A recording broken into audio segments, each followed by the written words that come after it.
Dead by Daylight has a total of 38 killers, and today I'm going to be ranking them all from worst to best using the help of a tier list. I have around 10 hours in every killer bar 2, and as such I'd say I have a pretty sound knowledge of where they should be in terms of the tiers, with those tiers being S, A, B, C, and D. Now, there's no F tier on this list, and that's because previously the F tier would have been the Freddy tier. However, Frederick recently got himself a buff, and as such, has significantly climbed the rankings. And I will say, there are a few somewhat controversial placements within this list, and I ask that you hear me out, because whilst they may seem a little strange at first, I genuinely think the reasoning behind these placements is sound. So, starting off with S tier, we have the Nurse, a fairly obvious one, the Blight, Chucky, Pyramid Head, the Dark Lord, and the Xenomorph. These are, in my opinion, the 6 best killers within Dead by Daylight. And starting right off the bat, we have probably the most controversial positioning within this tier list, and that is Blight above Nurse. Now, I know what you're thinking. That's outrageous. And I do somewhat agree. Nurse, for a long time, has been the strongest killer, unquestionably. And in theory, based on her power, she is. However, in practice, there's 3.5 reasons why I believe she isn't. Starting off with number 1, we have the map sizes, or to be more specific, the increasing trend of bigger maps. Nurse is a killer that benefits from being able to blink from generator to generator. And with recent maps such as Greenville Square, the 2 RPD wings, not as recent, but I'm still counting them as an example. The New Ormond, to some extent. A lot of relatively large maps, and a lot of maps that Nurse doesn't benefit from. These maps also have a few flaws, which do somewhat limit the abilities of the Nurse, in the sense that you can't short blink by looking down in certain cases, stuff like that. The second reason is all the bugs. Since the move to Unreal Engine 5, there's been a few things that have been plaguing Nurse's gameplay, none of which are ideal. For example, there was a bug a few months ago where you could blink on top of Hawkins and see down into the map, which A, was broken, and B, wasn't too great to play on. And the biggest one is the FOV bug, which I think might still be in the game. However, I haven't played Nurse that recently, so I cannot attest to, where you could see through things such as walls, stuff like that. It was a whole thing, one of the reasons I stopped playing her. She just feels a little janky since the move, and until that's resolved, I don't plan on playing her. And the other 1.5 reasons are kind of rolled into one, and that is both the difficulty and viability of Nurse. Her blinks take a lot of getting used to, and one of the most common examples that I get when I give my opinion on Nurse, of being the second best killer rather than the first, a lot of people say, well, Nurse is the most played in competitive, or for example Super Alf, who got over 1,000 wins in a row on the Nurse, which is insanity, by the way. However, the thing you've got to remember is that those are incredibly good players who have mastered their killer. Alf, for example, I would argue is one of the best Nurse players globally, and using him as the benchmark in terms of Nurse's ranking isn't, in my opinion, the way to go about it. If you were to stick a new player to the game on both Blight and Nurse, they would have a far better time on the Blight than they would on the Nurse, and also fare better. If you were to stick a killer player with a few hundred hours on both, I would again hedge my bets that they had a better time and performed better on the Blight. And if you look at some of the best players for both, so for Blight we could have, say, Lilith Omen, and for Nurse, again, I'm going to use Alf as an example. In terms of how your average player would fare in each match, I'd say that they're relatively similar. What it comes down to for me is, if you take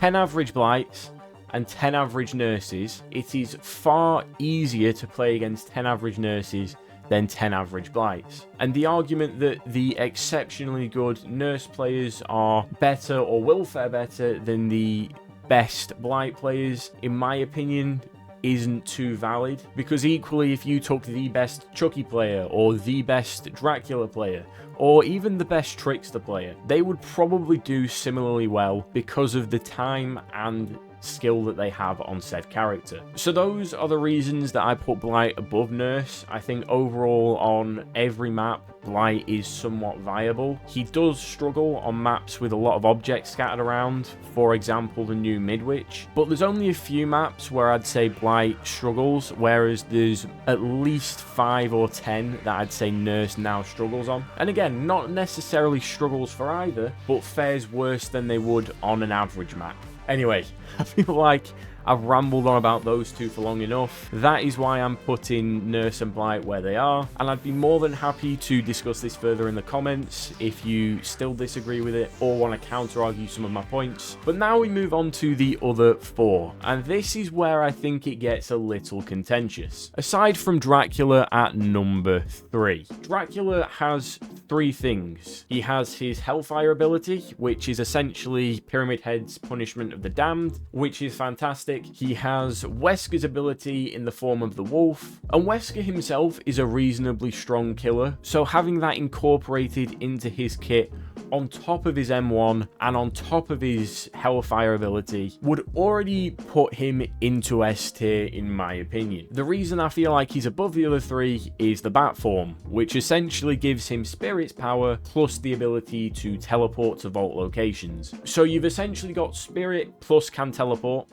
Wesker, and half of Pyramid Head squished into one single killer. And for that reason, I'm putting him at number 3. Do I think he's better than Nurse without perks? Yes. But on the whole, I would still put the Dark Lord at number 3. At number 4, we have the Executioner, and this is probably one of 2 placements that I will accept the argument of bias towards. Pyramid Head is probably my second favorite killer in the game. I have the second most time on him as a killer player, and overall he's just very strong. The only thing he's lacking in his kit is rotation, but his cage mechanic is so useful in the end game and against things like bully squads in the early game. Secondly, his ranged attack is fantastic. It's quite easy to hit through things such as walls. So Shack, for example, which is widely regarded as the strongest loop in the game, and once you know what you're doing on Executioner,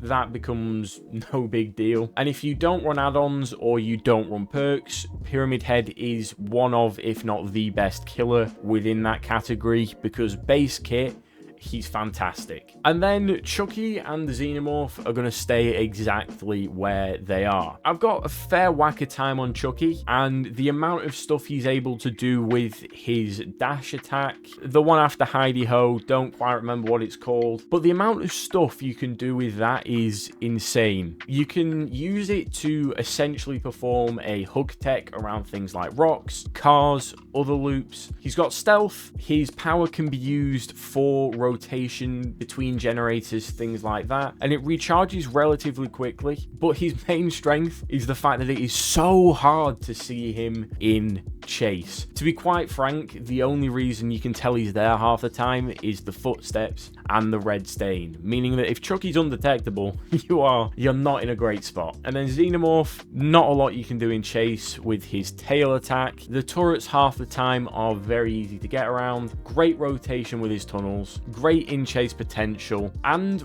relatively user friendly to play as him. And he also gets an honorable mention because Rapid Brutality is one of my favorite killer perks. And now we move on to A tier. So first up we have Herman himself, followed by the Oni, the Plague, the Trickster, Halle Berry, the Unknown, the Huntress, Frederick, and the Nemesis. So at the top of A tier, we have the only other one that I will let you call bias on, and that is my boy Oni. He is my favorite killer in the game. He has the best cosmetic in the game. He is so fun.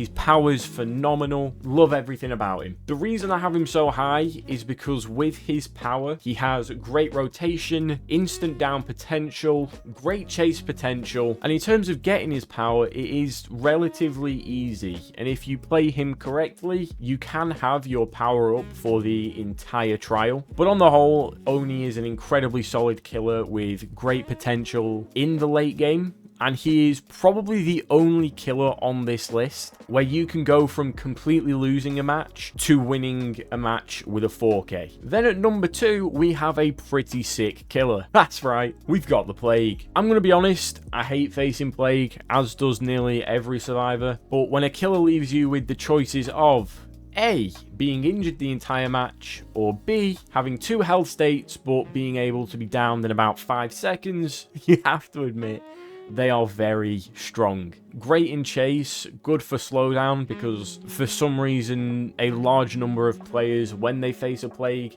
will do anything it takes to not get infected, including not doing gens, which isn't very helpful, but what can you do? Then, bit of a speed run. Next up, we have the Trickster. Trickster's ace, better than Huntress in my opinion, because A, the amount of things you can hit through, B, the lack of opportunity in chase to do much, and C, the main event ability. Trickster is just insane, and from a survivor perspective, as someone that does play both sides, there are a good number of times where it feels almost impossible to do any sort of counterplay against the Trickster, whereas with the next killer, the Huntress, there are plenty of opportunities. If you juke a hatchet, she has to pull up another one, which gives you time to make some kind of cover. You can juke it again, whereas with Trickster, it's just a constant barrage. The biggest advantage of Huntress is that she needs 1 hatchet hit to injure them, but in my opinion, Trickster does enough with his knives to be on equal terms, and the main event puts him slightly ahead. Then we have my boy Hillbilly. I'm not a huge fan of playing Hillbilly. However, getting a chainsaw from halfway across the map is probably the best feeling within Dead by Daylight. Billy, after his rework, is incredibly strong. I say after his rework, it's been about a year now, if not longer, but he is incredibly strong, very solid killer, and he's earned himself number 11 on this list. And then following him, we have the Unknown. Unknown is fantastic, and he has a very high skill ceiling. I like his infection mechanic, especially considering the map traversal he has. The teleportation mechanic is insanely fast, very, very strong. The reason I have him below Trickster and Huntress is because in the time that you can down someone with his projectile attack, you could very easily down one and injure another survivor with the other 2. And the reason I have him below Billy is because Billy's traversal is better than the Unknown's. He can insta-down at base kit, whereas Unknown can't. And then the last 3, I will be leaving the Nemesis where he is and moving Frederick in front of the Doctor, which I wouldn't have thought I'd have been doing. I'm going to be completely honest. However, I think the Freddy buff's incredible. The Doctor is insane. There is very little counterplay most of the time as Survivor. However, with his snares and his pallets, Freddy can remove just as much counterplay, potentially slightly less, but he makes up for it with his traversal, which is the core reason I have him there. And then Nemesis, I have at the bottom of A tier. Nemi is a great killer. I do really like him, but the strength of Nemesis isn't enough to combat the pain that the zombie AI will put you through. I hate them. Honestly, you get value every now and then, but the majority of the game I spend mad at the zombies rather than being able to focus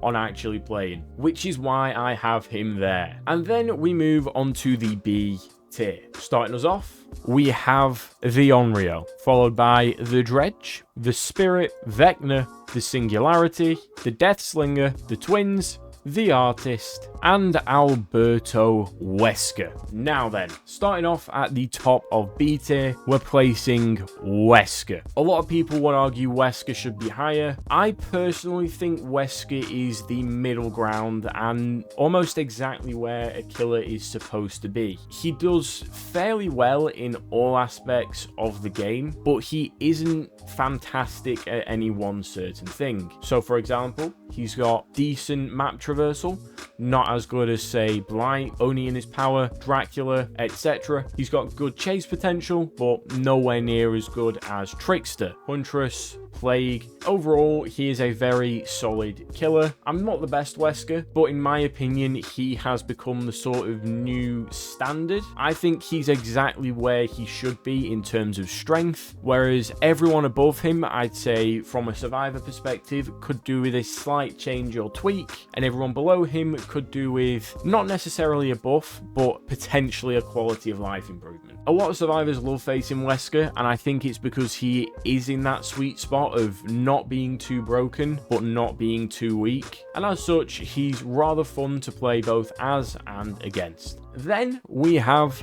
the artist. Personally, not a fan, but she's got built-in aura reading, built-in ranged attack, little counterplay if you play your birds the exact way you're supposed to. Am I a huge fan? No, not particularly. However, she is pretty good and remains one of the more balanced killers in the game. And then we have my boy Slinger. Now, Slinger here has had a bit of a fall from grace. When he initially came into the game, his ADS time was significantly less, he was very strong, yada yada yada. Now he's fairly good. If you hit every shot as Slinger, he would easily be S tier, but you don't.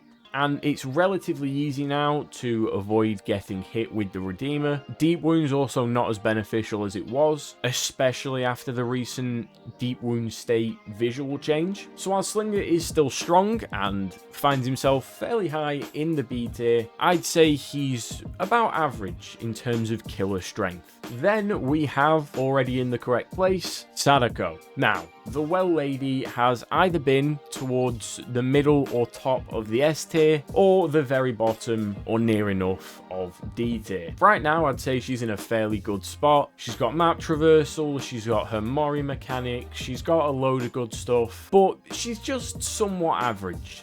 There are a lot of places where Sadako can excel. There's also a lot of places where she's somewhat mediocre. And whilst I do like her, I can't give her anywhere higher than where I have, because I do think Wesker, Artist, and Slinger are better than her. Next up, we have Spirit. Talk about a fall from grace. Spirit used to be widely regarded as one of the best killers. Now, I think she's fairly average. The first reason, directional audio. If you have a decent headset, she's not difficult to track whilst phasing. And speaking of a phasing, I'd argue the Dark Lord's bat form is better than Spirit's phasing mechanic. She's an M1 killer and a fairly slow one at that. I believe she's 110 whilst not phasing, and without her purple add-on, the Katana, she's not that great while phasing. Don't get me wrong, she is still good. However, middle of the road in my opinion, and no longer better than the killers above her. Then we have Vecna.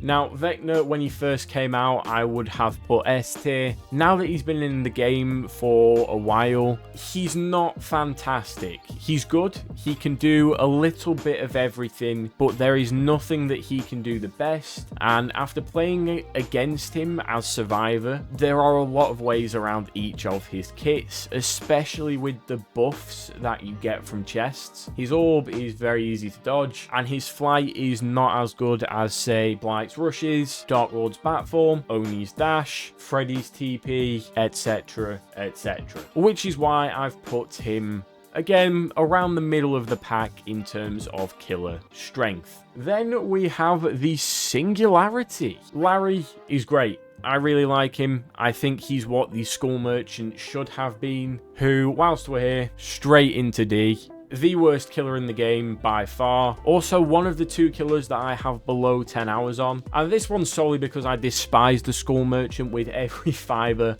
of my being. She's not fun to play as, she's not fun to play against, and following all the nerfs, she's just not great. So Freddy, you can sit back and you can relax because there is definitely a new worst killer in town. But back to Singularity. His camera mechanics great, his teleport also great, his in-chase potential again great. And all of these I've said great for a reason, because if every player were to play Larry as he was intended to be played, he would be very near the top of A, if not just breaking into S. However, Larry is one of, if not potentially even the most difficult killers to play perfectly in the game. And for that reason, I've put him on the lower end of the B tier with potential to move up to top A or even S in the hands of the right player. But again, going back to my point at the start, every killer on the list so far, if you picked the best player at them, they could probably each make their way into S tier. Well, except for the Skull Merchant and maybe a few others. And then the Dredge and the Twins can stay right where they are. The Dredge is strong. His Remnant is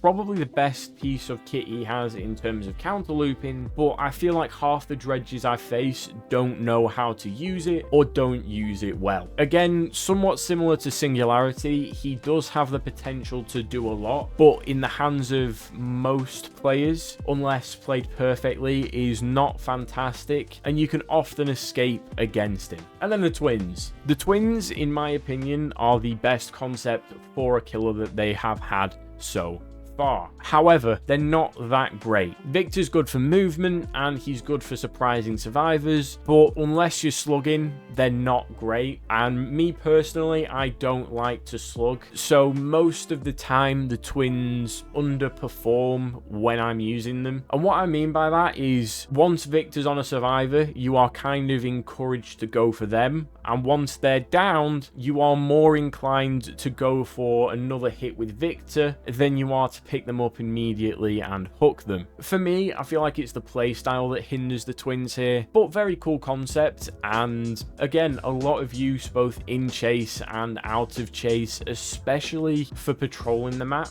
Now we move on to the lower end of the spectrum. We have C tier and D tier, and from here on out I'm going to be placing them in the order that I think they should go in, because I've looked at how long I've been recording for now, and to be quite frank, I should have done it in that order from the get-go. So in fact, we're going to speed run this. Next up we have Demo. Demo's great. He was what Wesker now is, in my opinion. Demo used to be the staple of a perfectly balanced killer. He's still strong, and to be honest, could be in B tier. However, I put him in C tier at the very top.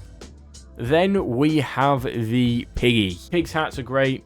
Built-in slowdown, fantastic. The Knight I'm whacking next. Solid overall. Still feels a little clanky. Then we have the Legion. Legion is pretty good. Good slowdown because 90% of survivors will stop and heal immediately. Then we have the Clown. His power's very simple, yet very effective. However, looking at the killers above him, I wouldn't place him any higher than C tier. Then we have the Ghostface. Now, Ghosty is great, and yes, Facecam's back. I know I said it wouldn't be. I'm indecisive. Ghosty is great, however, 1, reshade, 2, a lot of the newer maps have been a lot brighter, and with the maps not being as dark as they used to be, I feel like Ghosty's lost a lot of his stealth aspect. He's still viable. He still fares pretty well, and his exposed is a very nice tool. However, playing as, unless you get your exposed, he's just a basic M1 killer, and with the recent maps as well as survivor awareness and things like reshade, yada yada yada, he's not as good at getting that exposed as he used to be, hence why I've put him here. Then wrapping up this tier, we have